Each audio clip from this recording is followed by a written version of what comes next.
Welcome, everybody, to episode 36 of Sports Stuff Hub Live. Today is Tuesday, May 25th.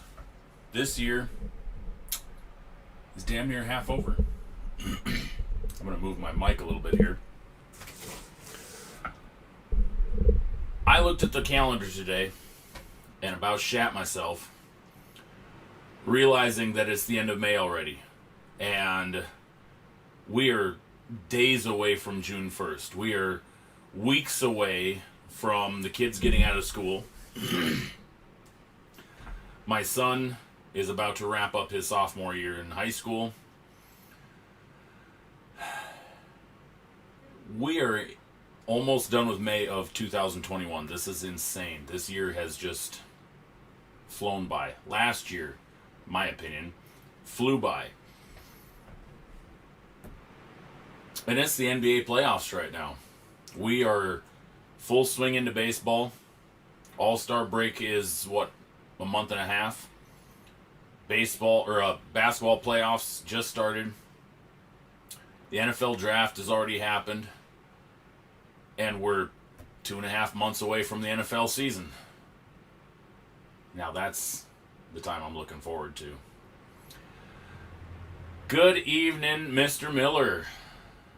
Glad to see you in here, sir. So, with 2021 almost halfway through, we are at a point where we're going to start seeing a massive ramp up of baseball products for the 21 season hitting the market. We're already full swing into the the basketball products. And we're going to start seeing some of the high-end stuff coming out here fairly soon. We have things like Noir, Impeccable, both coming out in June, at least the current dates. We have National Treasures coming out in July. We have NFL products for the new 21 draft class dropping already. We've already seen Score. And in terms of licensed product, we've seen Score. Legacy football comes out tomorrow, and that I am excited for because Trey Lance has RPAs in his NDS uniform. So these are the first RPAs of a licensed variety, but in his green and gold North Dakota State colors, and I'm here for it. I today got my incoming class auto of Trey Lance that I ordered from the Panini website, numbered out of 99. Last week's break night saw a monster Trey Lance come out of Onyx Vintage Football, numbered out of 12. I acquired that. And I've gotten a few of the Score and a few of the Sage base rookies. And now Legacy comes out tomorrow. And we have 2 breaks tomorrow night that include Legacy football in them. We have a PYT 3-box, and then we have a random team 2-box and 3 boxes of Onyx Vintage. So it's a 5-box mixer. There could be some monsters in that. And I am going to set a bounty on the Legacy PYT break. I'm just not going to tell anybody what it is until it's showtime. But there will be a bounty on Legacy. I assure you that. I will be putting a bounty. And no, I'm not going to say anything else. But it's going to be a lot of fun. Tomorrow night is going to be off the hook. We have Court Kings, we have Legacy, we have Fantasy Sports Break, Basketball Edition, we have Onyx Vintage Football, all piled into one night. It is going to be crazy. I have a gut feeling that Legacy Football is going to go absolutely nuclear tomorrow night. And I believe, and I know that there is going to be an absolute banger coming out of Fantasy Sports Break tomorrow night. Absolute banger. I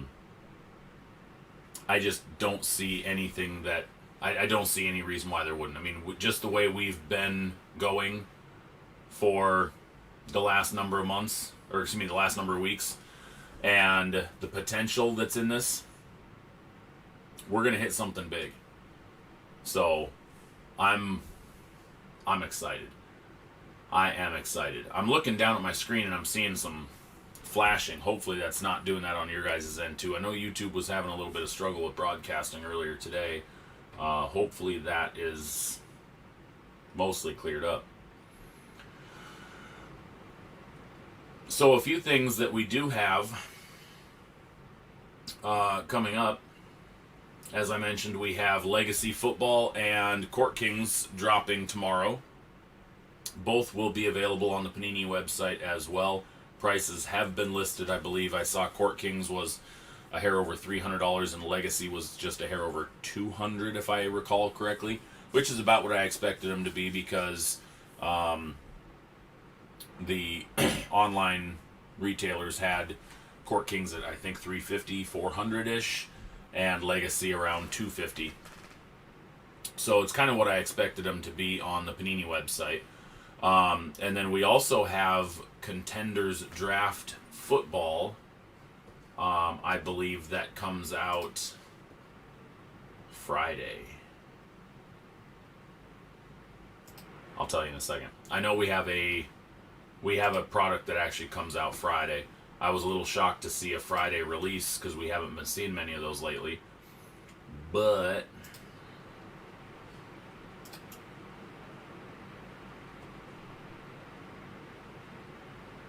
yeah, Contenders Draft Picks Collegiate Football comes out this Friday. So that's going to be releasing this week too. So the week is sitting pretty, I guess. So the other thing that I do have showing up is the TriStar autographed jerseys.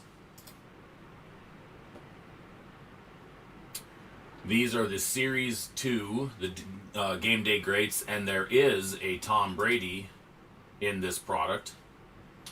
And I want to say it's a Michigan. Yeah, it's a Michigan autograph jersey. So there is Trevor Lawrence, there's Justin Fields, Mahomes, Etienne, Gronk in a Bucks jersey by the looks of it. Staubach, Marino, Calvin Johnson, Michael Irvin, Justin Jefferson. There is a lot of names in Series 2. It's going to be a lot of fun. I'm going to, because I already have the mini helmets, I'm going to probably run a mixer, so to speak, of some TriStar. I'll probably do like a 2 jersey, 2 mini helmet type of break. I won't do it by team. I'll probably just do like a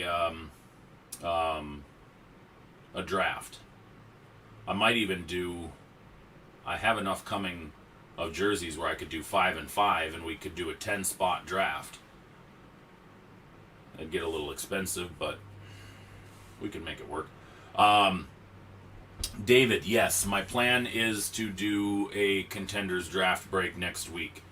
So yes, that is my intention. I had to shift some stuff around. Obviously, I mentioned this a couple weeks ago on the show. The rewards break for the month of May had to change, partly because I lost my direct allocation on Impeccable Basketball. But also, they moved Impeccable Basketball back to the middle of June. So even if I had product coming, we wouldn't be able to break it in time for the rewards breaks. So, that being said, I don't really have any other products that we could have done a break with. Because I didn't plan on looking for Flawless, because I wasn't going to do Flawless originally. I was aiming for Impeccable. And now that Impeccable is off the table for this month, I have decided to go with National Treasures Baseball. So it'll be a one box break of National Treasures Baseball, and I think I had it priced to be at around like $28 or $30 a spot. I have to go back and do my math and find out what it costs to pick up. But so that'll be our one of our rewards breaks for the month of May. I still have to go through after tomorrow and get everybody dialed in as to who qualified for this month,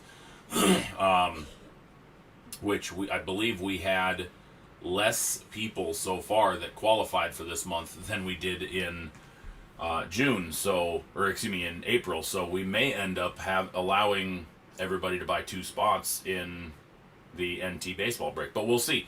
Who knows? Tomorrow could go absolutely off the rails, and we have 20 new people. So tomorrow night, if you haven't seen the website yet, break night for this week, we have Legacy Football PYT 3-box. We have a 2-box PYT of the new Court Kings basketball. We have a 5-box mixer random team, which includes 3 Onyx Vintage and 2 Legacy Football. And then we also have a random team of Fantasy Sports Break basketball Series 4, which we are going to do a preview rip of tonight. We're going to do a 1-box preview rip and just kind of dive into it, because we haven't ripped one of these on the show in a while. I think the last time we ripped one of these on the show was January. So we're going to take a look at one of those tonight. Anything else hobby-wise? We wrapped up a very big show this last weekend in Auburn. Multi-day Twin Oaks Cards and Collectibles show, 2 days. It was a Saturday-Sunday show at the Auburn Outlet Mall. It was a bit slower than the previous shows, and a lot of that had to do with there was apparently 2 big card shows elsewhere in the country that a lot of buyers were at. There was one of the bigger ones was Dallas, and I know a lot of people that from this area alone that were at that show. So with more shows ramping back up around the country, it's probably going to steal away some of the buyers here and there from this region and other regions as well for the card shows. I have been very clear with other locals, vendors, collectors alike, as well as the gentleman that runs the Twin Oaks Card Show, that I have zero intention of going to any of the larger national shows or the larger regional shows to set up as a vendor, or even just go and as a customer if it conflicts with a local show. My goal over the next period of time is to help build a bigger show presence in this market, and investing my time into this market is very important to me. So I will be making sure that I'm at the local shows here between Auburn and Everett and Portland. I've already asked, because I am going to the National this year. It's my first time going to a National. And I've already given Ron, the gentleman who runs the Twin Oaks Cards Show, I gave him the dates, and he's going to try to do everything he can to make sure that there is not a conflict for any other show during that time. And he's been doing this for 34 years. And he's even said, I'm aware of how bad the national weekend is in this area.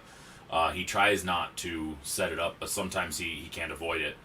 Sometimes it's the only weekend available for the card show, but he's going to try to avoid it because it is a ghost town during the national. The last time I set up during the week of a national was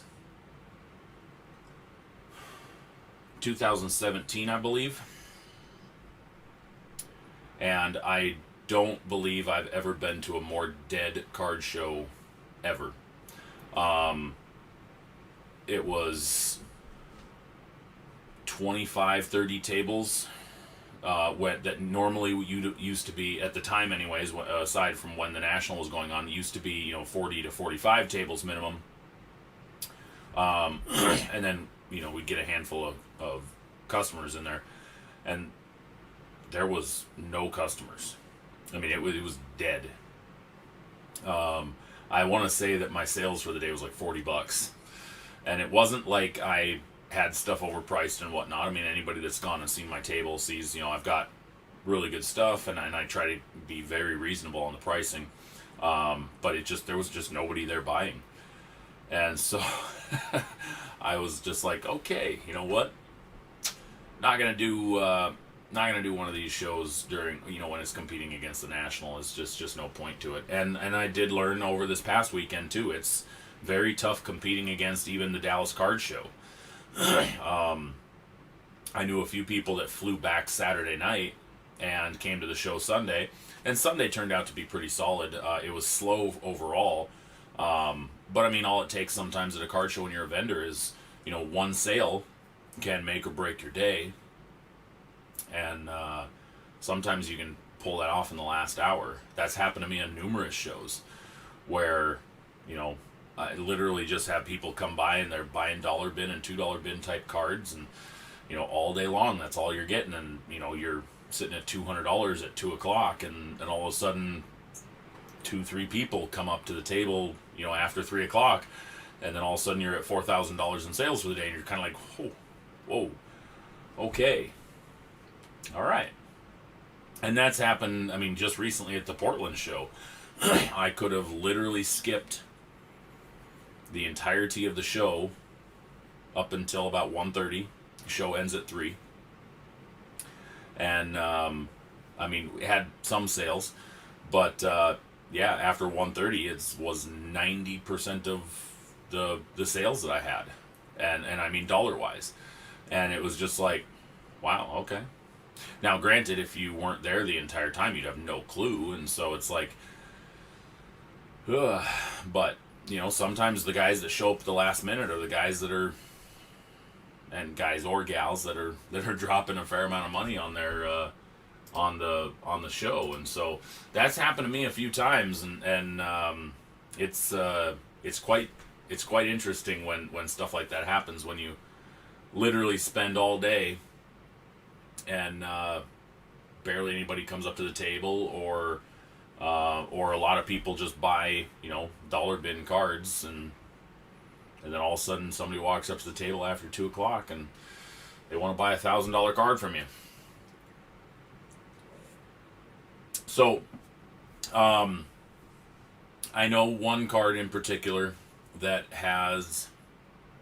was a big talk in the Seattle market that I had. My Russell Wilson Gold Kaboom, numbered out of 10. PSA Gem Mint 10, Pop 1, is no longer in my possession. It was a bittersweet day. It's got a great home, though. I know the guy, and we've done some deals in the past, and he has been eyeing that card for a number of months now, and we worked a partial trade, partial buyout on it, and we were both happy with the deal. And it was fun doing the deal, finding out something that worked for both of us, and that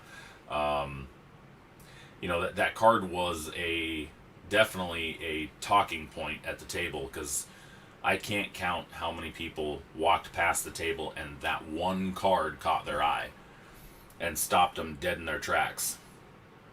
And I know that card actually got me a few sales along the way as well, because all of a sudden then they start looking at what else is in the table, or what else is on the table. But like I said, it wasn't a PC card for me. It was a beautiful card. It was probably one of the coolest cards I've ever pulled. But I'm glad it went to a guy who literally called it exactly what I've been calling it since I pulled the dang thing. It's a grail card. And that's exactly what he said. He said, this is one of my holy grails.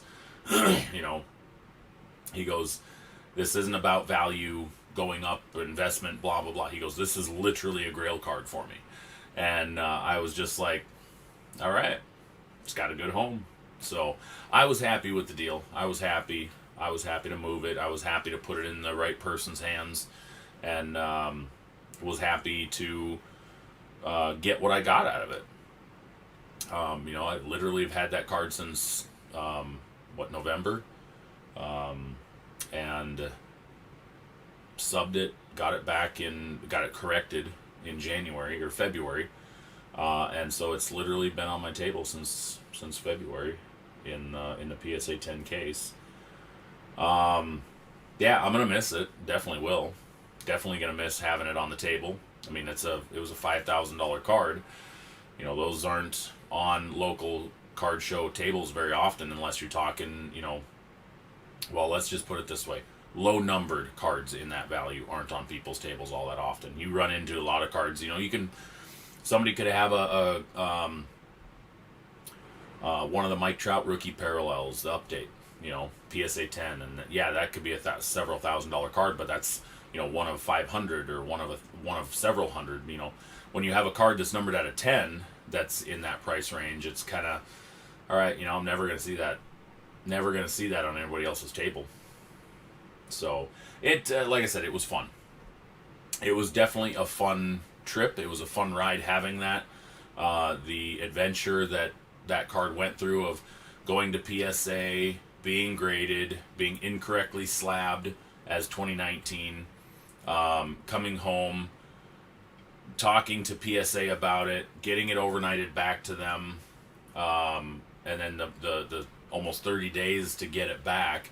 Like I said, it was a fun trip, and the fun thing is I keep in touch with the guy at PSA that helped me, and I actually just talked to him a little bit today because I was talking about booklet cards and if they have a way to slab trifolds and whatnot, because I have that Herbert vault, and so I talked to him a little, caught up a little bit with him today, and we were, and it's fun, the amount of interactions you can have with people over a card like a gold Kaboom Russell Wilson, like a Justin Herbert vault, like a a different type of monster, whatever it may be. The conversations that can start are always fun. So now begins the journey to landing the next Grail card, the next massive attention getter for my display case at card shows. And I'm not saying that I'm gonna go buku crazy ripping stuff, because right now I'm invested in break night. I would rather now rip for other people and hit people monsters.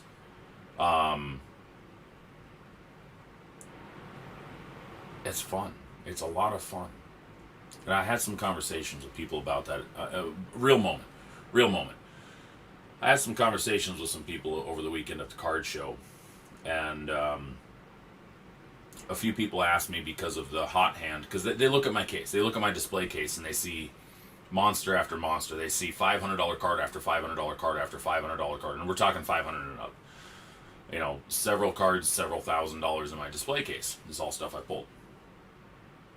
And I'm not trying to rub people's noses in it at all, and I'm not trying to brag about it or anything. I literally was on a freaking heater for the last year, and can't believe what a year plus. Can't believe what I pulled. I still look back to this day. I look back at the stuff that I pulled, the pictures, and I'm just in awe of it. And so I had a number of people who, I was talking to about getting back into break night and doing group breaks, and my comment was, pulling cards like this for other people brings a massive amount of attention to my company. Pulling them for myself, people kind of got tired and they kind of got burnt out over seeing what I was pulling for myself all the time. And it got to a point that it was like, no, you hit another one. Yay. Well, now when I'm pulling them for other people, the exposure, because of hitting William a big card, hitting Don a big card, hitting Dave a big card, Hitting Matthew a big card, hitting Jordan a big card, hitting these big cards for other people and putting them in their hands, and these other tweets that are going out about it. And, hey, thanks Sport Stuff Up, thanks Sport, drawing more attention to the website. The amount of traffic that I've seen on the website, the amount of traffic on my social media handles and stuff has gone up substantially over the last month. And so, yeah, hitting a big card out of a $500 box, out of a $1,000 box, hitting a card that's 2 to 3 times that value for myself, yeah, that's fantastic. That, makes the bottom line look really good. But when it boils down to it, what did that really accomplish? Because in order to get some of those cards, I'm having to, they're not all one and dones. Yes, I've had a few one and dones. I have, but other ones, 4 or 5 boxes into it, and I hit the monster, and then I'm definitely done.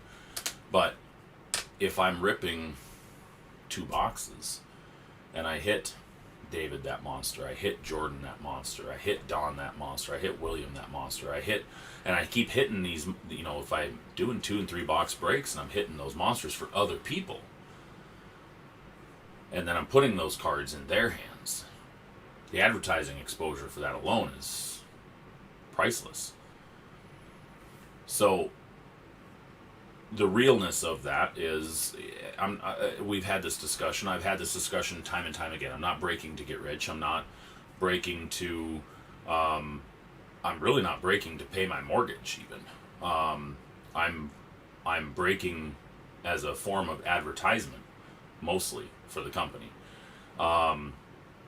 Some breaks, I have a good amount of profit built into it so that I can take the next break that I had to pay hefty on the price to offset. I'll use the profit in this to offset, so I'm doing this one under, so I can actually afford to lose money on it, so it ends up almost being a wash between the 2 breaks, and that doesn't bother me.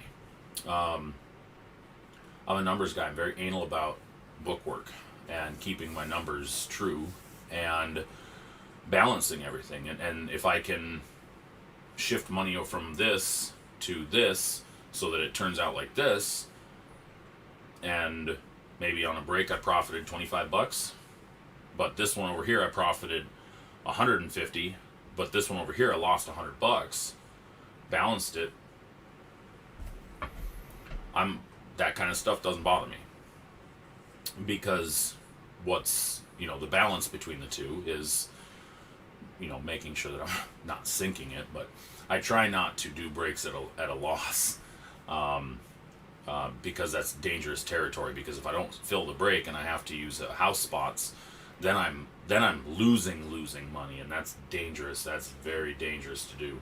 So I'm trying to not do that. Thankfully, we've had a fair amount of success the last few weeks in selling out breaks,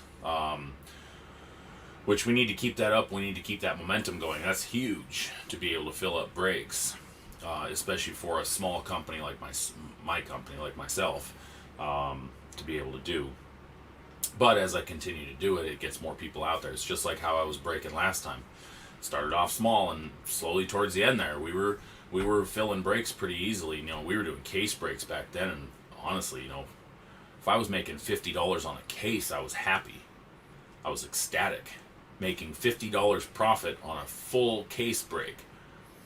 Now, if I told somebody that who's breaking today and didn't break in the 2017 market, or even 2018 market, and I told them that making $50 profit on a case break back then was good, they would think I was insane. That is pure craziness based on today's market. Now, granted, you have a lot of breakers that are even buying products secondary market, and they're doing 2-3 box breaks, and they're pumping $300-$400 profit into them. I see some of these guys doing retail breaks, and they're pumping $300-$400 profit into that or more. Some of these guys I've seen that are ripping Prism basketball breaks, and they're buying the product on the retail shelf, so they're paying the $20 a blast, or the $50 for a mega, the $10 or $12 for a hanger, $15 for a hanger, And then they're basing the price of the brake on secondary market prices. I literally watched a guy on social media, on Twitter, over the last couple weeks, select football, and he bought the product himself off the shelf. He literally, it was like a 10-box brake, and he literally profited like $900 on like a 5 or 6-box brake. And I'm just like, and it filled. It literally filled. And I watch some of these guys do this daily. And I'm just like, oh my Lord. they are, and I'm not saying they're scamming anybody. It's just blows my mind that retail product breaks are filling to that level, to that price, that quick. And I'm just like, oh my Lord, you gotta be freaking kidding me. And then I'm doing hobby box breaks below 30, 40, 50% lower than what some of the, most of the big breakers are at. And some of these guys are just like, oh, you don't know you. You don't know the guy that was just breaking retail either, and you just made him $900. It blows me away sometimes. It really does. The breaking game is very fickle, and the customers are seeing some of these people just toss money around. It's one thing, if you have a trusted breaker and the pricing's good and whatnot, but man, I see some of these people just jump into some of these overly inflated brakes, and I'm just like, what are you doing? Why would you buy the chargers in a 5 blaster 10 hanger box select brake for $300 or $200? Why would you buy the chargers in that brake at that price for less than $400 worth of product? And I just blows me away. I try not to break retail. I really do. I've had a few people come to shows and they want to sell me blasters and megas and hangers and stuff, and I'm quite clear with them. They know I break, and I'm like, I don't break that stuff. If I'm buying that stuff, I'm buying it to rip it myself. I picked up 2 mega boxes of Mosaic basketball this past weekend at the show, and 2 blasters of Prism football. I ripped them. I did. I don't want to rip retail for our brakes. I have avenues to buy hobby product at worst case reasonable prices, and then here and there I get a little bit of hobby allocation, and I can use that to offset some costs and drop some prices down on some brakes, and I do that. That's what I try to do. If I ever break retail, it's going to be involved in a mixer or an add-on. Maybe we'll put a bounty and, hey, I'll add this mega box, or hey, I'll add this popular blaster onto it as a bounty. But I really don't want to get into setting up a 10-box blaster brake, a 5-box mega brake, a 40-box hanger brake. That's not what I want to do. That's to me, that's not fun. I've ripped enough retail throughout my life to know that I can only tolerate ripping so much retail, because at some point you're just hitting the same thing over and over and over and over, and it gets so monotonous. And that's not what braking is to me. I don't like monotony when it comes to braking.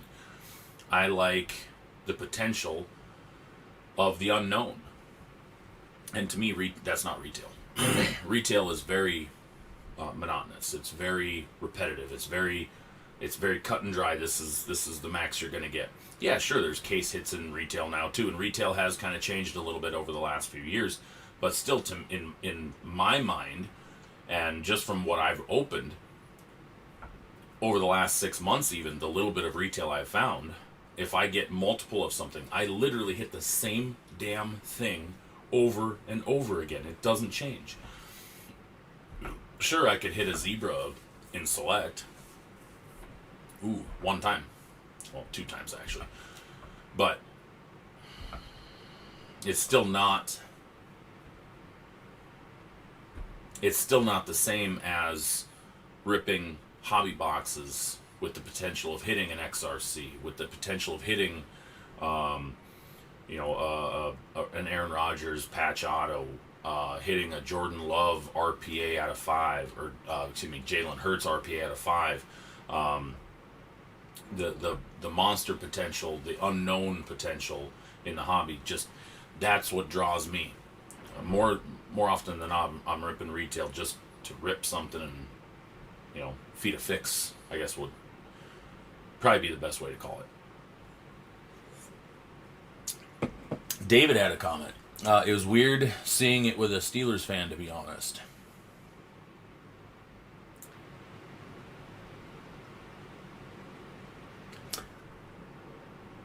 Dave, I must have missed when that came through. I don't know what that had to do with it. Seeing what with a Steelers fan? Were you talking about? Were you talking about Trey Lance stuff? Did I talk about Trey Lance? Never mind. I know what you're talking about. The Wilson Kaboom. I got you, bud. I got you. Yes. But that's the thing, though. Like, it wasn't a PC card for me. So, it was inventory. And inventory, if I was just a PC guy, yeah, it would drive me crazy having Lamar Jacksons and Joe Burrows and Baker Mayfields and Myles Garrett's and Nick Chubb's and Marquise Brown's. It would drive me crazy if I was just a collector that, didn't own a business. Yeah, I would. I would have to move that stuff. Somebody's got to take this up. Somebody's got to take this up. Somebody's got to take this off my hands. But with separating, in my mind, my PC and my inventory, I'm able to balance that for myself. And so, to me, I was proud as shit owning that Russell Wilson as a business owner. That never would have ever touched my PC box. Ever. Let's not confuse the two. And nothing against Russell Wilson, nothing against the Seahawks, nothing against Seahawk fans. That's sacrilege. That does not go in my PC box. My PC box is very defined. Very defined. So, that being said, inventory is inventory, PC is PC, and I'm good with my balance that I have. So,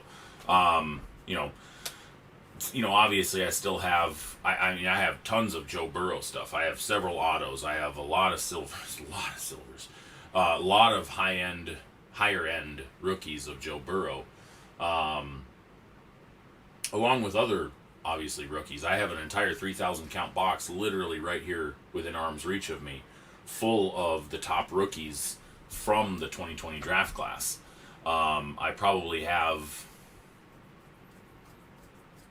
1,000 plus cards in there, and most of them are just rookies and inserts. They're not even including the autos, and that thing's jam packed. It's crazy. I was actually just putting a few cards away in it today because I had them stacked over here. I can't believe what I have in that box. It's unreal. One of these days, maybe one of these episodes, I'll pull out the box and we'll kind of take a hobby break and go through it, and you guys can see a little bit of what I have in store for this football season, in store for PSA when PSA opens their doors back up. And then maybe one day,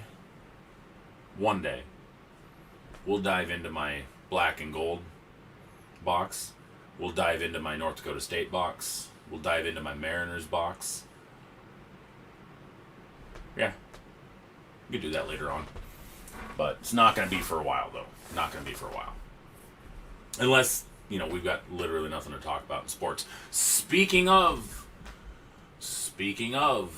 we have sports news. we have some sports news in the NFL. And I'm kind of excited to actually have something other than just, looking at how the draft wrapped up. Or just talking about Aaron Rodgers and the drama going on. Which, by the way, if anybody saw the Kenny Mayne last interview on ESPN, I advise going and watching it. It was excellent. He had a lot of athletes on there, and you can tell just how much he means to a lot of these people. He wasn't just a analyst. He wasn't just an interviewer. He wasn't just a talking head. A lot of people really enjoyed working with Kenny Mayne throughout his years at ESPN, and it showed. I'm going to go back and watch the episode again, probably tonight after I'm wrap up here. But it's guys like that make a positive impact on some of these athletes. And that's kind of one of those things that I strive to be able to do at some point in my career. I'm not saying that I want to be the next Kenny Mayne or the next Stuart Scott or the next Chris Berman or anything like that. I want to be the first me, but I also want to prove to athletes or whoever the case may be that I'm not just some talking head out there bashing, making up stories, thriving off of drama and stuff like that. That's not my goal. My goal is to be a place where people can, come and be themselves and kind of bro down or just kind of kick back and have some fun, have some laughs on the show, and just enjoy life. Very cool. Kelenic leadoff single tonight for the Mariners. I hope Kelenic rebounds. He's kind of had a rocky start.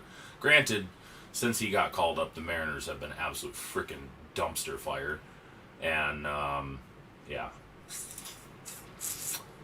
Mariners are... Yeah. The Mariners could literally have Mike Trout, Ohtani, Kershaw, Mookie, Verlander, Bogarts, Stanton, and then still suck. Because that's it seems like it doesn't matter who the Mariners put on their team, they can't put it together. They can't get it together. They can't have consistency. And that stems from the top. And it's frustrating as a Mariners fan. It really is. And I'm not going to get into the frustrations of being a Mariners fan, because if you're a Mariners fan, you already know the frustrations of being a Mariners fan, because it's frustrating being a Mariners fan. But, hey, we have a bright future. I keep hearing that. My buddy Dean, who a lot of you guys know, is a diehard Mariners fan, first of all. And he's probably one of the most optimistic Mariners fans out there. He's the guy who looks at all the prospects and, we're in the rebuilding process. This has been going on. And so he's been telling me this for, 10 years. Rebuilding. In 3 more years, we're going to be great. In 3 more years, we're going to be great. In 3 more years, we're going to be great. And he continues to say this. And so it's like,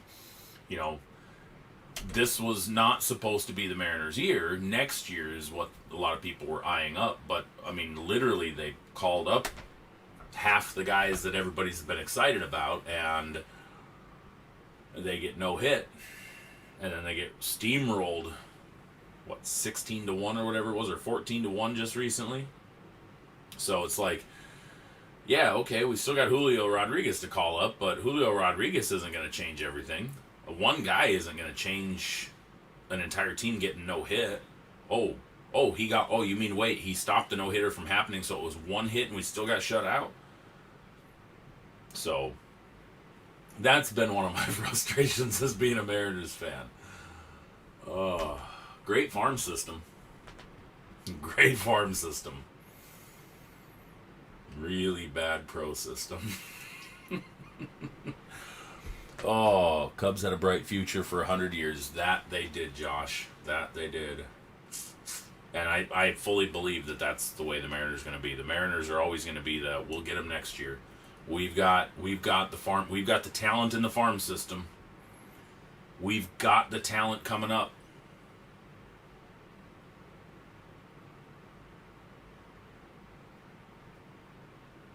I could literally just sit here and have a moment of silence for the next 5 minutes, thinking of all the times that I've heard that about the Mariners. We've got a great farm system. We've got so much talent in the pipeline. There's no way we're going to be losers in a couple of years. We're going to be pennant chasers in a couple of years.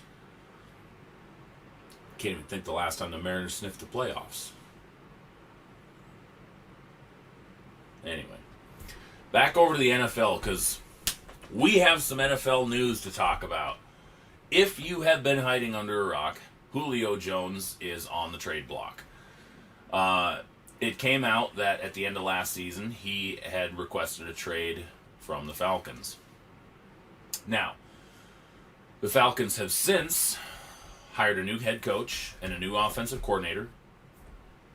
They also had the number 4 overall pick and drafted Kyle Pitts, tight end, who is already dubbed the number 4 tight end in the NFL, which just blows me away that a rookie is being ranked ahead of guys who've actually proven that they're NFL quality. Neither here nor there. So now the question is where does Julio go? And when does Julio go? One of the biggest problems with trading Julio is his contract. Julio Jones is in 2021 is slated to make $23 million total. That includes a $15.3 million base salary, a $5 million signing bonus, and a $2.75 million option. So he's a $23 million cap hit to the Atlanta Falcons. And if they were to trade him today, he's a $40 million cap hit. 40. And a lot more zeros after that. So, by all logic, he will not be traded until after the June 1st deadline. The June 1st deadline knocks him down to being about it'll save the team about $20 million. Now, the downside to a June 1st trade for the other team is that they then have to pick up his $15 million contract. Then they have $11.5 million to pay him the next year, and then they have another $11.5 million to pay him in 23. For a wide receiver at 32 years old who's had nagging injuries every year, I don't know how many teams are going to be willing to give up a first-round draft pick and absorb a $15 million contract. That's rough.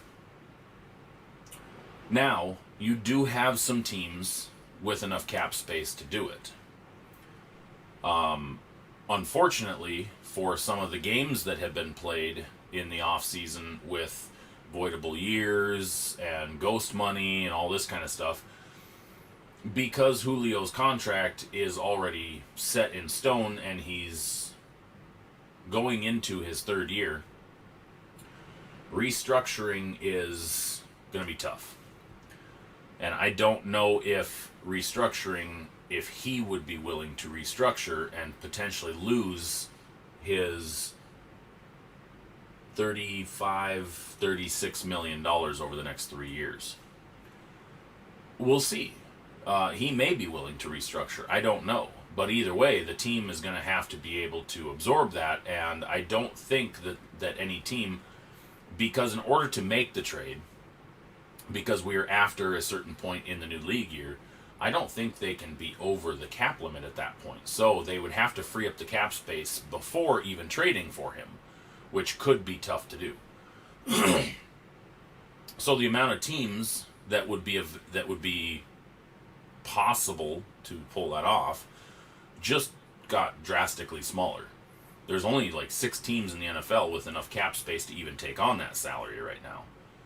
So the downside is a very tough contract to take on. And then the fact that Atlanta wants a first round draft pick for him. Okay. Wide receiver on the wrong side of 30 with nagging injuries. I get it. He's still a very good wide receiver. But then also the $15 million that you're going to have to make sure you clear up before trading for him, because you can't be over the cap at this point. That is penalty. Could be a struggle. I know the rumors have been flying that the Patriots are one destination he would like to go, and then also Tennessee is a destination he would like to go. Tennessee does make a lot of sense because they just let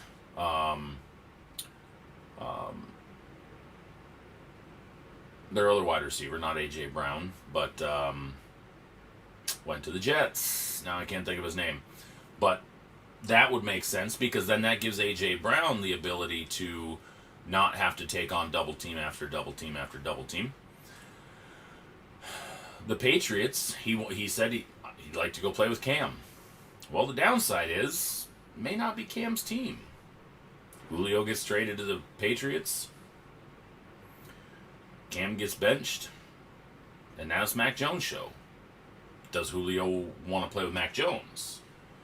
If his intention is to go there and play with Cam,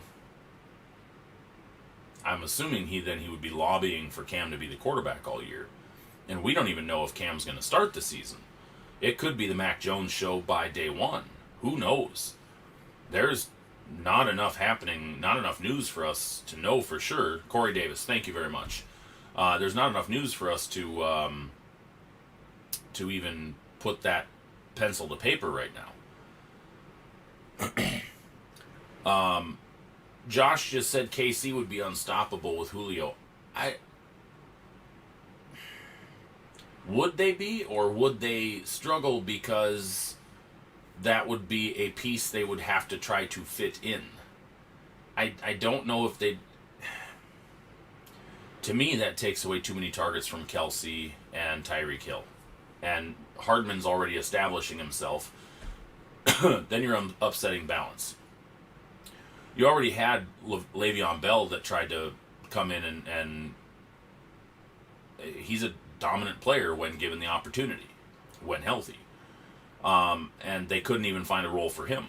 And Le'Veon Bell is still at a good age for a running back. He was a 2013 draft pick. So I mean, we're talking 8 years into his career, 9 years into his career going on now.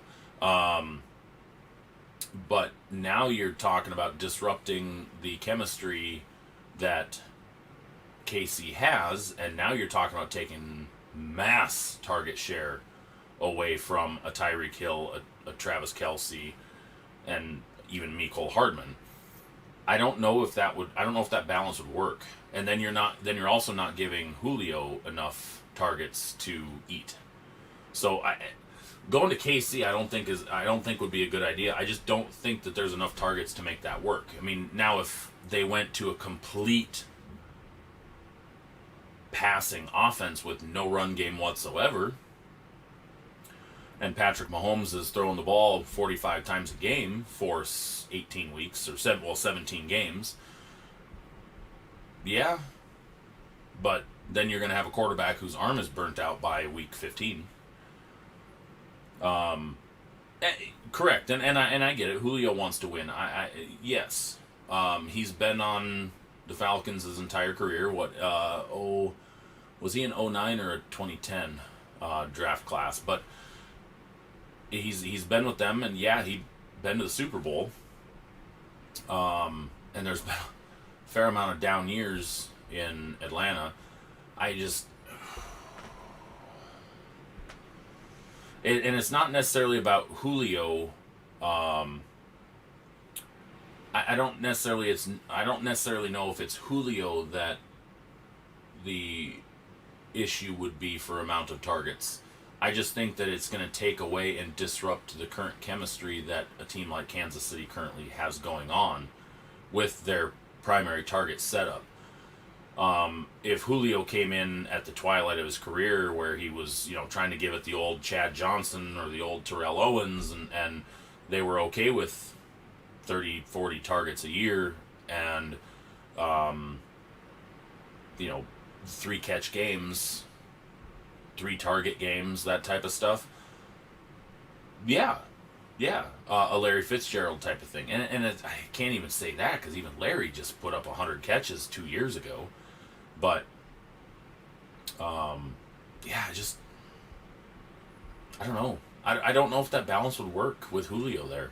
I think it would just be too much for the rest of the offense to have to give up. Yeah, and see that would be one that he could potentially. The problem is Seattle doesn't have the room for it. Seattle would have to restructure several salaries in order to even fit him, but then they don't have the first round draft pick to give up. Seattle doesn't have a first round draft pick in 22. And so they don't have a way to give up a draft pick. They'd have to trade a 23, and if Atlanta would be willing to trade for a 23 versus a 22. I don't know if they'd be willing to wait that long, but Seattle would have to massively restructure several contracts to fit him in the cap to start with, and then worry about restructuring him after that. But man, I don't know. Seattle, I don't have Seattle on the radar whatsoever for him to go to. I get the Tennessee move. I get the Patriots move. I could see maybe putting him on, like, I don't know who else he wants to go to, but I could see a team like Baltimore. That would suck. Oh, I would hate that. Because I have so much respect for Julio. But I could see a team like Baltimore, because Baltimore really does need a true number one wide receiver.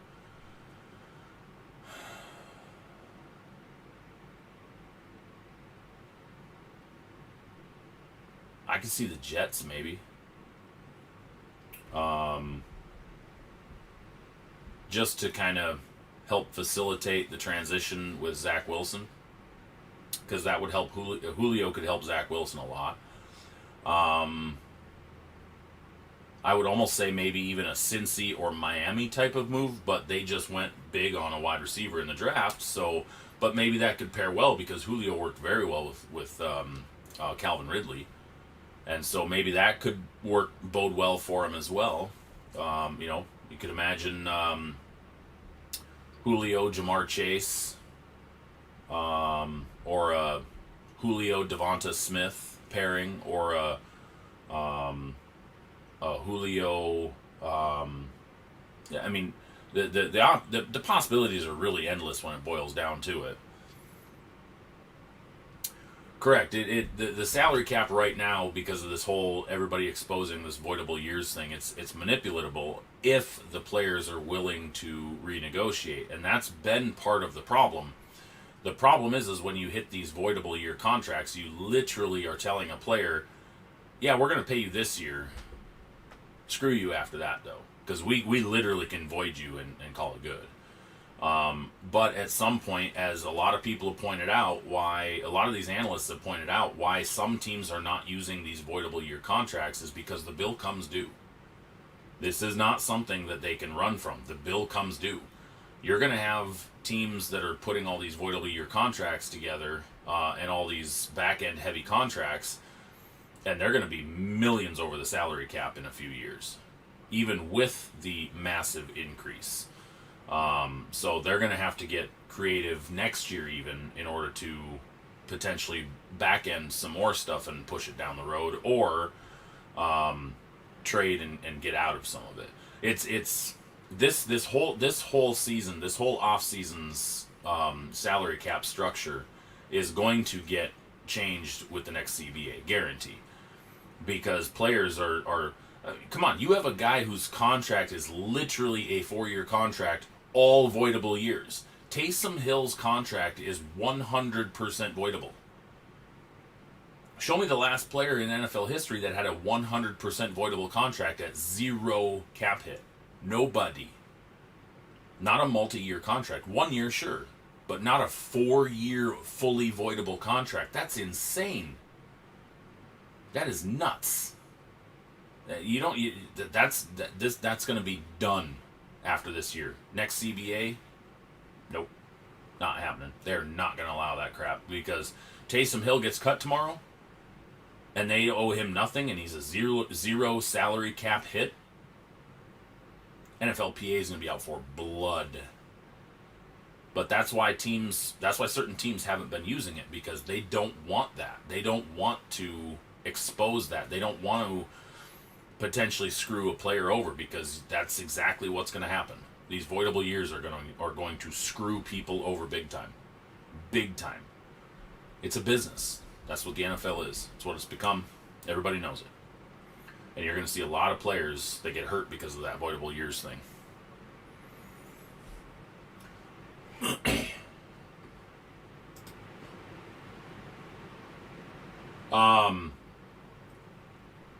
If you guys, I mentioned this a little bit ago with the Kenny Mayne interview last night. If you guys didn't catch it, go watch it. ESPN. Kenny Mayne left ESPN. No, he hasn't said anything about where he's going yet or what he's going to do, but he has a great following of athletes, of fans, of spectators, we'll call it. And so he had a lot of people on last night, one of which was Aaron Rodgers, and everybody's talking about the controversy that's going on with Green Bay. And if you didn't watch that, the show last night, I think it might be on ESPN Plus, but I think you can go watch it on YouTube. And I would say I definitely recommend watching it. And the Aaron Rodgers clip at the end, the amount of respect between those two is fantastic. Now, one thing that a lot of people are picking apart is when they were talking about the Green Bay Packers. Aaron said flat out that he does not have an issue with Jordan Love. In fact, they get along. He doesn't have any. He loves his team. He loves the coaching staff. But the thing that's getting picked apart is that he didn't say anything about management. And a lot of these rumors that are floating around that he doesn't like Gutekunst and wants a new GM, and that he apparently wasn't a fan of Gutekunst when they went to hire him to begin with. So there really is no light shed on the whole Aaron Rodgers topic right now. There really isn't. There's no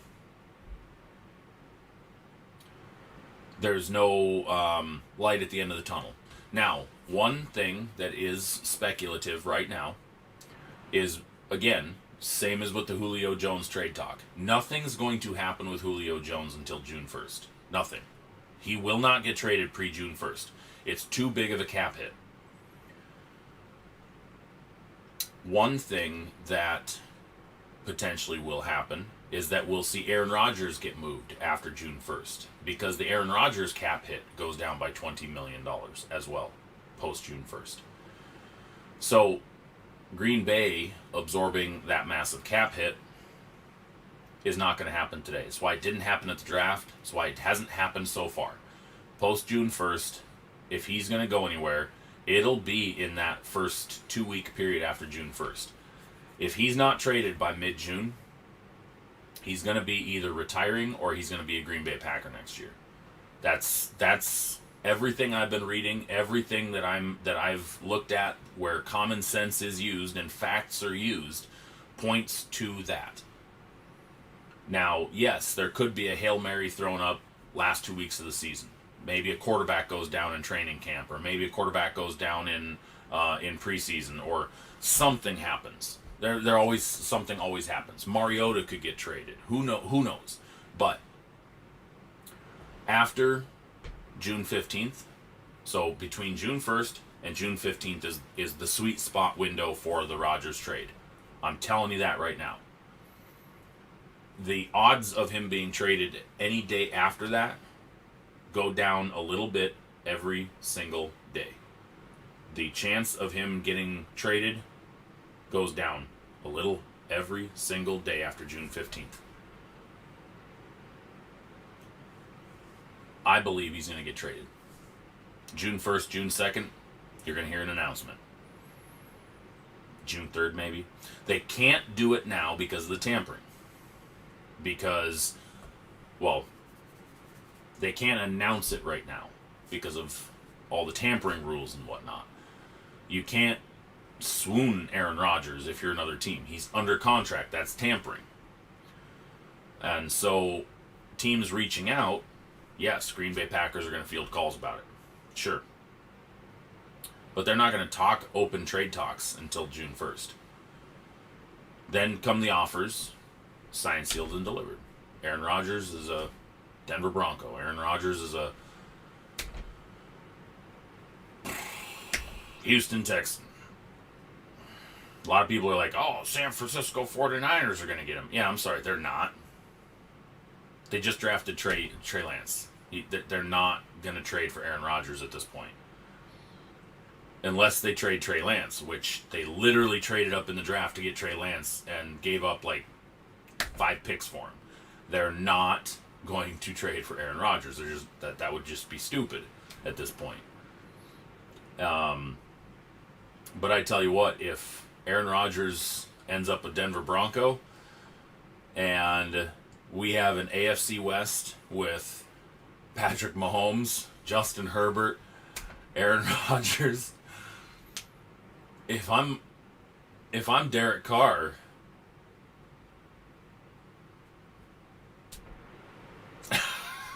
I mean, come on.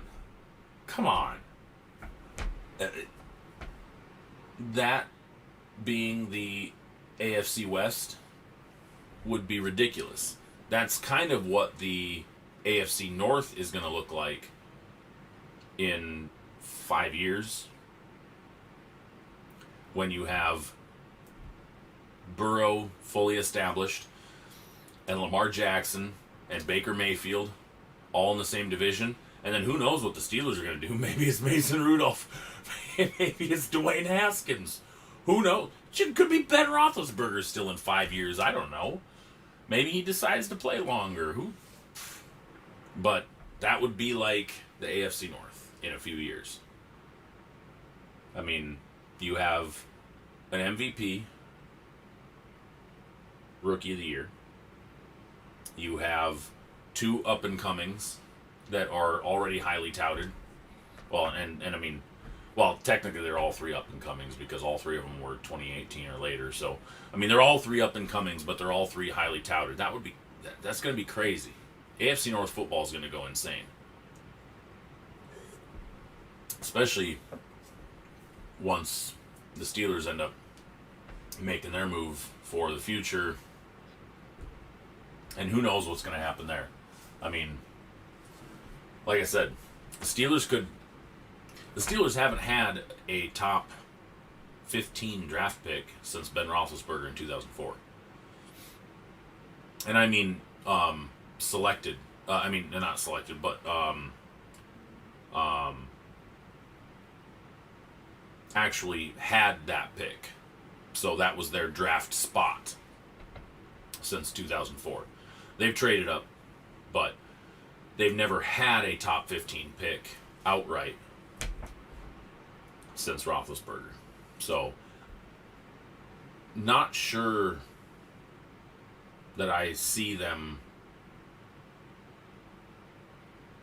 having another one anytime soon. I don't. What's up, Taylor? All right, so one of the other things we were going to talk about tonight was mini camps. So mini camps officially started, so we're starting to see some players show up and some players don't show up. Just sticking with the AFC North. Saw some videos today that even Ben Roethlisberger was in mini camp today, and he was throwing some bombs. They had all their quarterbacks on site today. And then other teams like the Green Bay Packers did not have Aaron Rodgers, did not have any of their wide receivers that showed up today. And so we're seeing some teams have most of their players show up, and other teams have very few of their players show up outside of the rookies. Because the rookies, the general consensus of the rookie is we need to be in there. We've got to get in there. We got to get established. We got to show these coaches and our teammates that we're committed. And you have a lot of, 5+ year veterans that are kind of like, I don't need to be there. I'm good. It's kind of culture of the locker room, but also belief by the individual player. Like I said, some teams are in it, some teams aren't. Can't hold anybody accountable for it, or can't hold it against anybody, I should say. They're voluntary. It is what it is right now. The CBA fought to make it voluntary. And the CBA is continuing to fight to make sure that people can't be punished for not coming to a voluntary minicamp. And I'm okay with that. Doesn't bother me one bit. Don't show up if you don't want to. If you lose your spot to a young guy that showed up, don't be mad. Oh, let's see. Taylor down in Salt Lake City, Utah, on his trip around the country with his family. Yeah, there you go. David's not too far from Salt Lake City, so you might as well just head on down. Go see the Grand Canyon while you're at it. One of the other things we were going to talk about tonight, sports-wise, which, well, now the game's over, and a complete shellacking by the Brooklyn Nets, who now are up 2-0 over the Boston Celtics. The Nets laid a beating tonight, 130-108 on the Celtics. It was like 71-47 at halftime. I was like, holy crap, that's crazy. We also have LA and Phoenix just started a few minutes ago. According to this, it says they're tied up 2-2. I do kind of want to revisit the Brooklyn-Boston game. I want to take a look at the stat sheets here. So it looks like Tatum only played part of the game. Maybe he got hurt tonight. That's bad. Only put up 9 points, which would kind of make sense then why it was such a low-scoring game. Kevin Durant for the Nets put up 26, Joe Harris 25, James Harden 20, Kyrie put up 15. So typical game from the trifecta there. So, and like I said, we're gonna see the Phoenix Lakers game tonight. Phoenix with a 1-game lead over the Lakers, and then later tonight. Starting at, well, actually not later tonight, starting in, looks like about 15 minutes, we're going to have Game 2 of Dallas and the LA Clippers. Dallas has a 1-0 lead on the Clips. Elsewhere, tomorrow night, we have, during break night, so I'm going to probably have that on during break night, is going to be Washington and Philadelphia. Philadelphia's up 1-0. We also have Atlanta and New York. Atlanta's up 1-0. And then Memphis, Utah, Memphis up 1-0 as well. So we're just getting started in the NBA playoffs. Lots of games to be happening here in the next couple of weeks. So we're going to be seeing a lot of big NBA movement, especially in the hobby, because when you have games that ended like the Atlanta and New York game the other night, Trey's value went up. You had Memphis where Ja hit a game winner and Ja's value went up. And so we're seeing some of this stuff where, playoff basketball can make or break values on quite a few sports cards. So we're going to be seeing more and more of that coming over the next few weeks. So watch the volatility. Be careful if you're an eBay seller with returns, because team could be on, game 6, and, a Ja Morant could, hit a 3-pointer at the buzzer to tie, to win the game, to tie the series 3-3, and then they get shellacked the next game and get eliminated. And after Game 6, Ja Morant value spikes, and then they get bumped out of the playoffs, and Ja Morant value drops. So it's that, and I'm just using Ja as an example.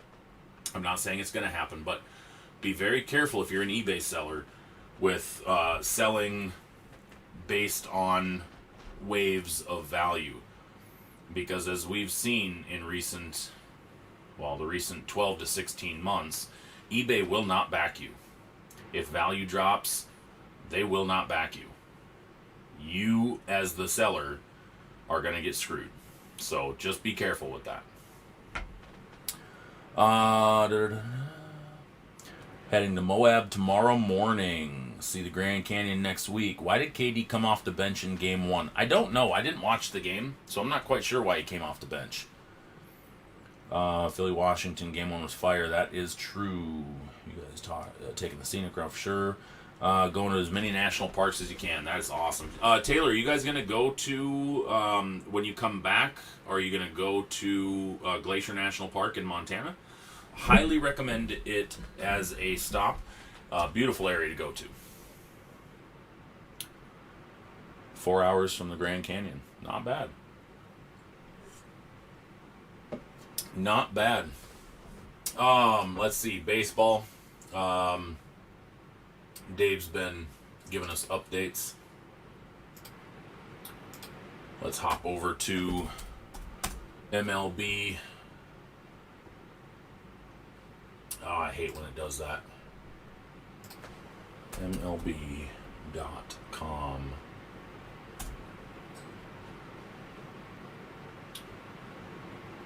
Mariners up 2-1 on the A's.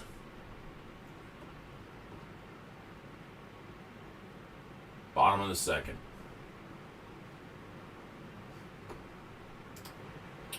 Awesome. All right, well, it's about 7:18. Let's get to our box rip tonight, guys. I'm going to get rid of these screens so they're not in my way.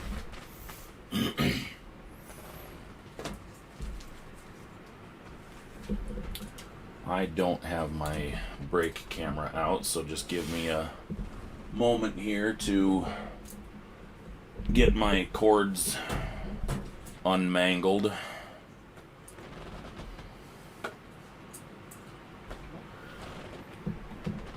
Because I kind of put everything away after break night.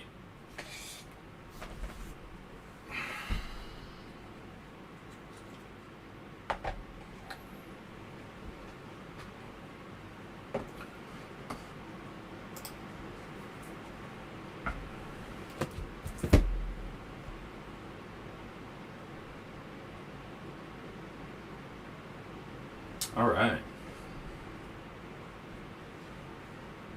So tonight, as I mentioned, we're going to do a preview rip of one of tomorrow's products, the Fantasy Sports Break Basketball Edition Series 4. Tomorrow night we're doing a 3-box break of this, and I wanted to do a preview because we haven't ripped one of these on the show in 5 months. I think the last time we did one was January, I think, if I remember correctly. So I wanted to kind of give you guys a preview in case you're new to Fantasy Sports Breaks, so you can take a look at it. It is a repack product, and in my opinion, Fantasy Sports Breaks is one of the better repack products out there, because not only do you get 2 slabbed or one-touched cards, you also get 2 packs of cards in the box as well. So what we're opening tomorrow night is a 3-box break. So we're going to have 6 single cards and 6 packs to rip as well. So remember, this is basketball. So we have Michael Jordan in this. We have LeBron James in this. We have Zion. We have Ja Morant, Luka, Trae Young. There's a lot that can come out of this product. I've seen some bangers come out of this. So we are going to break a 3-boxer of this tomorrow night. It comes 6 boxes in a case.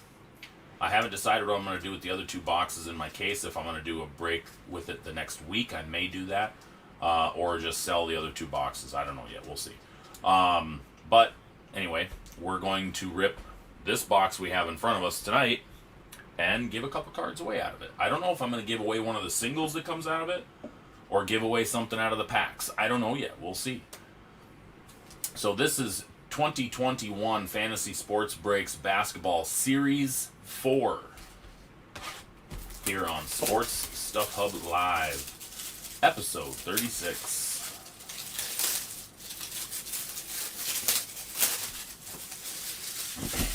So get your spots in tomorrow's breaks. We have a massive break night lined up for tomorrow night. sportstuffhub.com/breaks.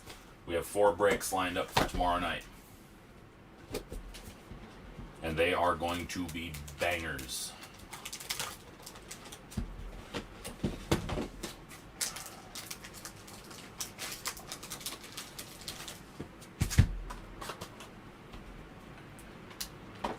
Thank you very much, David.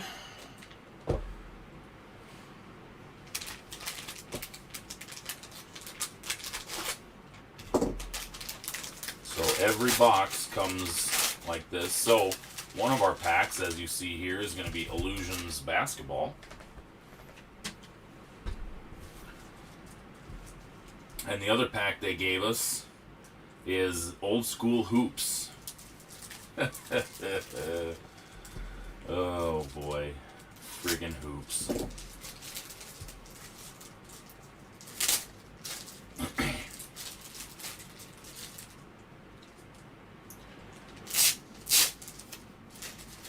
Yep, old school MJ Hunt.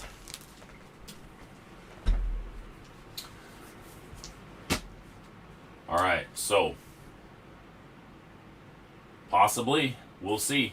So we do get a pack of hoops, which we will open in a minute. And Illusions, 2019-20. And our first card is a 2007-2008 Stadium Club first day issue. Larry Bird, BGS 9. Numbered out of 1999. 1410 of 1999. First day issue, Larry Bird Stadium Club.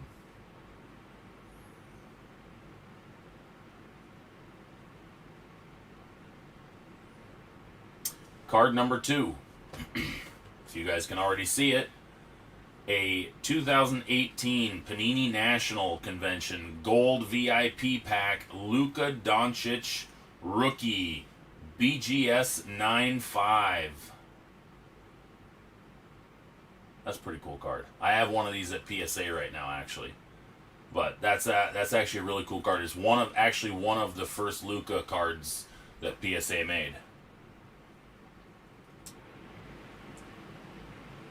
It's a prism type of card, chromium. So pretty solid card. Definitely not hating that being in the box. Alright, so we are going to open our 2 packs now.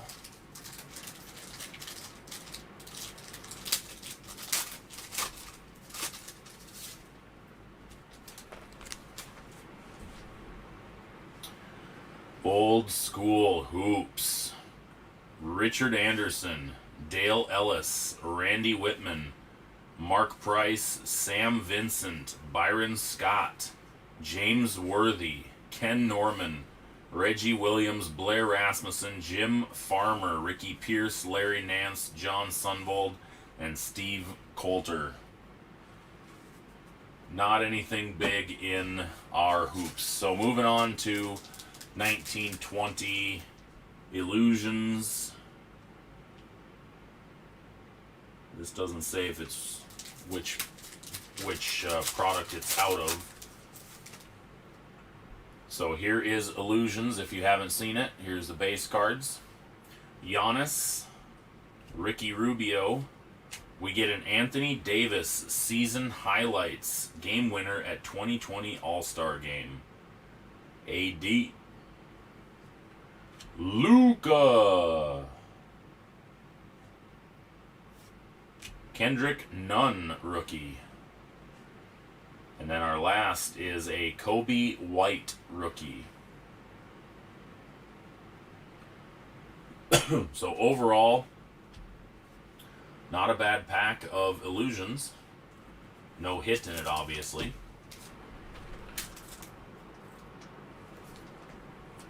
So our big 2 cards out of our repack, the Larry Bird out of 1999 and the Luka National Gold VIP pack rookie BGS 9.5. That is 1 box of Fantasy Sports Break basketball. So, the one thing that I tell people with repacks, if you buy a repack product and you're ripping for yourself, the odds of you hitting bigger value than what the box cost is low. And I mean very low. Lower than buying a hobby box, quite literally. But the reason that these products do well is because they're great for group breaks. Because that Luka is probably a $200 to $300 card. My guess, on average. I'd have to look it up. I don't know. If you paid $30, $40 for a spot, you just scored big if you had the Dallas Mavericks. And again, like I said, if you bought the box outright, you just got your ass handed to you. Even though a big Luka was in it. And I'm going to look that up real quick while we're on here, just to kind of give you guys an idea. But like I said, I don't want that to deter you from breaking the product. Just don't go overboard buying single boxes for yourself thinking you're going to hit a $40,000 card out of it. Repack products rarely have that stuff. So breaking it is the better alternative. Alright, so that's 2018. Yep, 2018 National VIP Luka Doncic BGS 9.5. It's not the silver.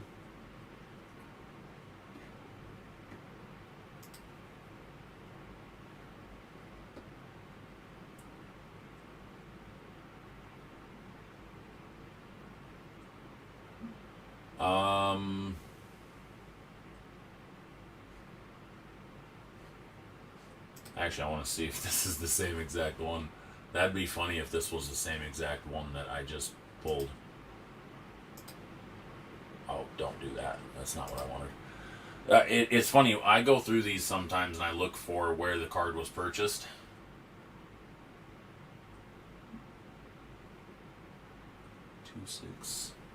But I might have just found a card. Okay, so the funny thing is, I just found the serial number on this is 128-26800. I just found its counterpart that was graded seconds after or before this. I just found 128-26799 on eBay that sold. Correct. They weren't crazy before the boom. That is accurate. And that's not what I was getting at with it. I mean, most of these repack products that are coming out now were bought during the boom.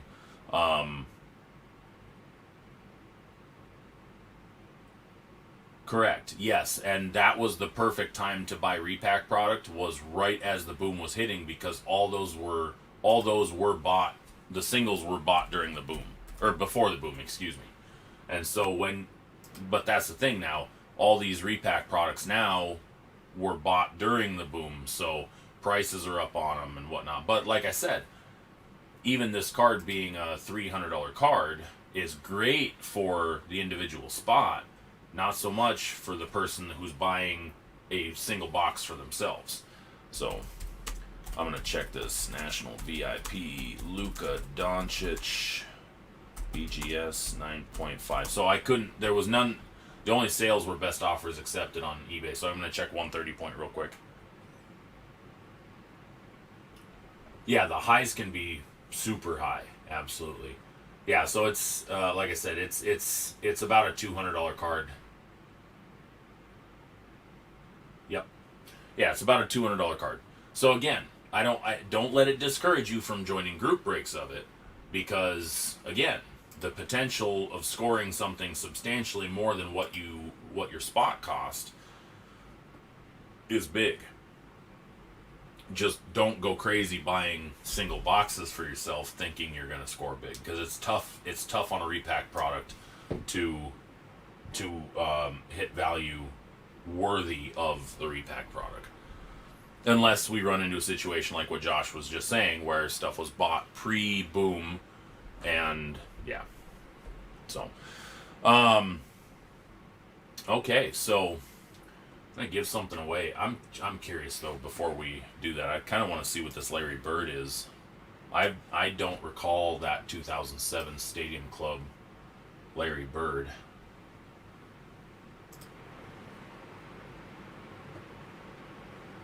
Correct. Yeah. Well, and that's the other thing too, is the packs. I've seen some that had ridiculous high-end packs. I mean, well, a lot of you guys saw the baseball one that I opened, I think, at the end of last year. One of my earlier shows, I did a preview of the baseball's fantasy sports breaks, and they literally put a National Treasures box in the repack. So I mean, that's huge. That's massive. I don't know if they would do that for basketball or football though. That would be it's because National Treasures baseball, they, you know, I think it was 2019, and they probably picked it up for, you know, $500 or less. All right, so the Larry Bird.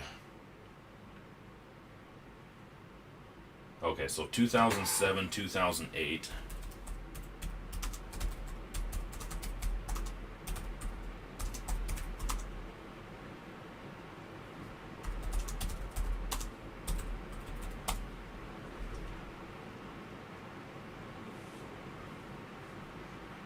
Yeah, I mean, it's so the Larry Bird is probably it's about a $5 card raw. Now you get the LeBron in that. Damn.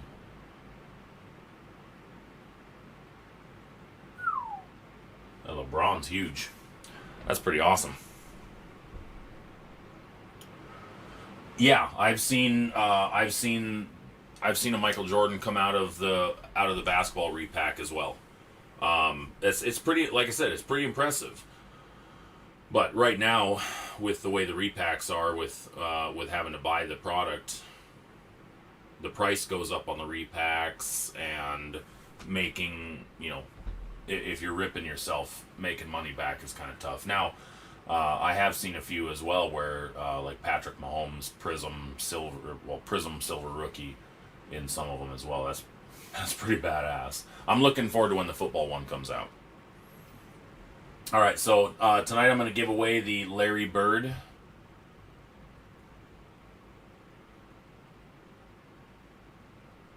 Give that away tonight.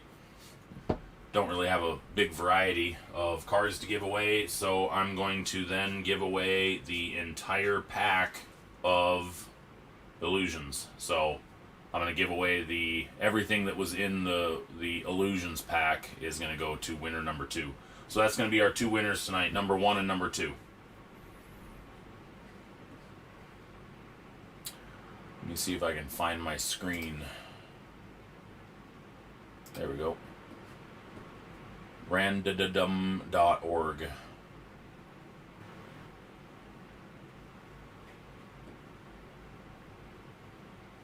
Alright, can you guys still hear me?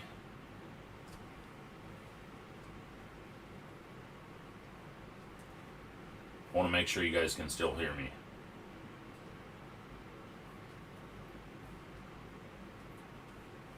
Okay, good.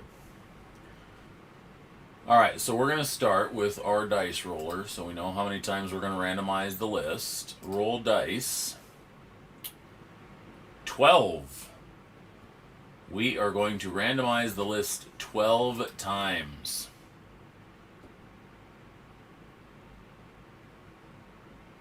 All right, if you want in to win the Larry Bird or the Illusions cards, just type me in the chat, just like David just did, and Taylor. David Miller. Taylor.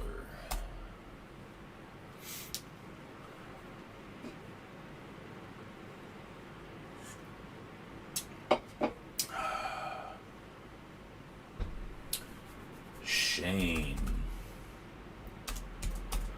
Dave. Fitch. Dave, nice to see you on, bud. Haven't seen you in a few weeks. Josh. Dawn. 1, 2, 3, 4, 5, 6. 1, 2, 3, 4, 5, 6. Oh boy. So yeah, tomorrow night we'll be live, typical 4 o'clock Pacific. Make sure you get your spots in the breaks as soon as possible. We were coming up on the halfway point on the PYTs, I believe. We may not have been quite that far, but they were moving. The randoms were moving, getting good progress. So definitely get in, get your spots secured. I said this earlier on Twitter. I have a gut feeling Legacy is going to go nuclear tomorrow. I just have a feeling there's going to be a monster in Legacy. And I am going to put a bounty on Legacy. I will announce that tomorrow once I go live for the breaks. I will put a bounty on Legacy. I've already got it in mind. I am not going to tell you guys what it is yet, but there will be a bounty. And if we hit the bounty, I'm not going to say anything else. Not going to say what I'm going to add.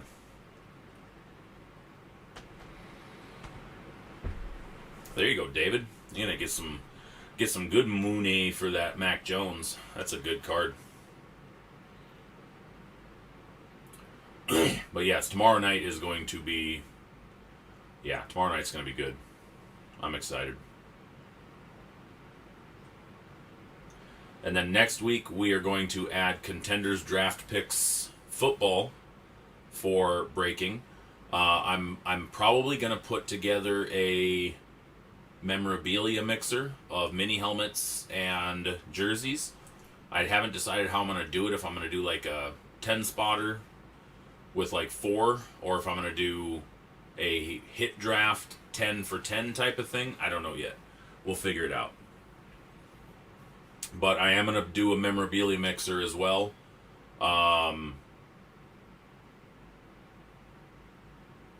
And then I might even add another Legacy break-in if I have enough product.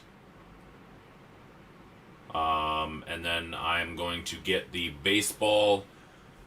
I'm going to get the baseball National Treasures is going to end up being our rewards break for the month, since Impeccable got pushed back to mid-June. And I don't have anything else that I can get at this point at a reasonable price anyways. Everything else is going to be $3,000+ to get. Like, I could get National Treasures football again, but we're talking $100 per spot. And to me, that's not rewards. So we're going to aim for like National Treasures in that $28 to $30 range. National Treasures baseball in that $28 to $30 range. I know, David. It was really tempting to do another Bowman, but with with Legacy coming and Court Kings, and then Fantasy Sports breaks, I wanted to focus on those, and I'll probably end up doing another Bowman break next week, just because it's been so good to us. But I figured taking a week off ain't gonna hurt. Ain't gonna hurt. So that'll be a good bounce back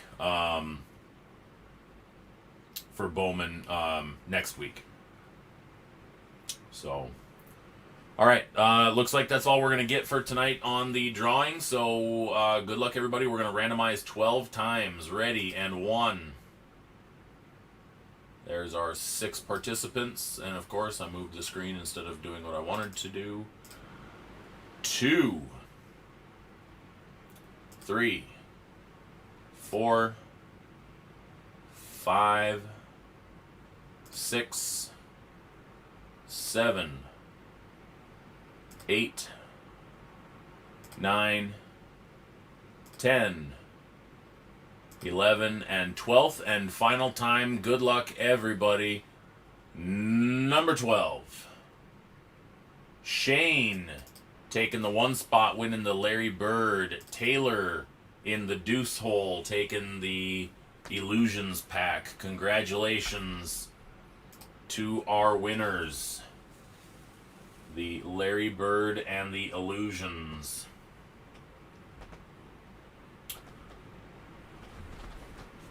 Larry Legend. Congratulations, winners.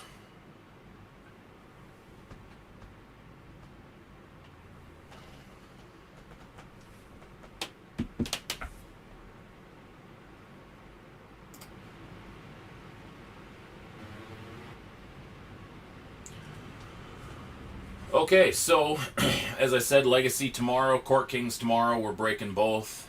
Get your spots, get your teams. We got random break of fantasy sports breaks as well.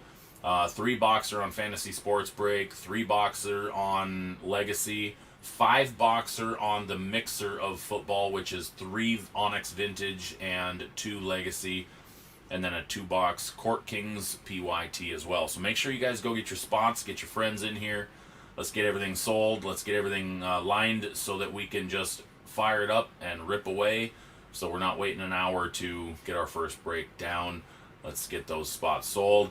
I want to thank all you guys for joining me tonight. As always, it's a pleasure. I'm glad you guys can sit through this and listen to my dumb voice for an hour, hour and a half. Congratulations again to our winners for tonight, and I hope that everybody has a fantastic night and can get into the breaks for tomorrow night. If I don't see you guys tomorrow night on the break line, then I'll see you sometime throughout the week on social media. If not, I'll be here next week as well, and I'll be on break night every Wednesday. So hope you guys all take care and have a good night. Stay safe out there.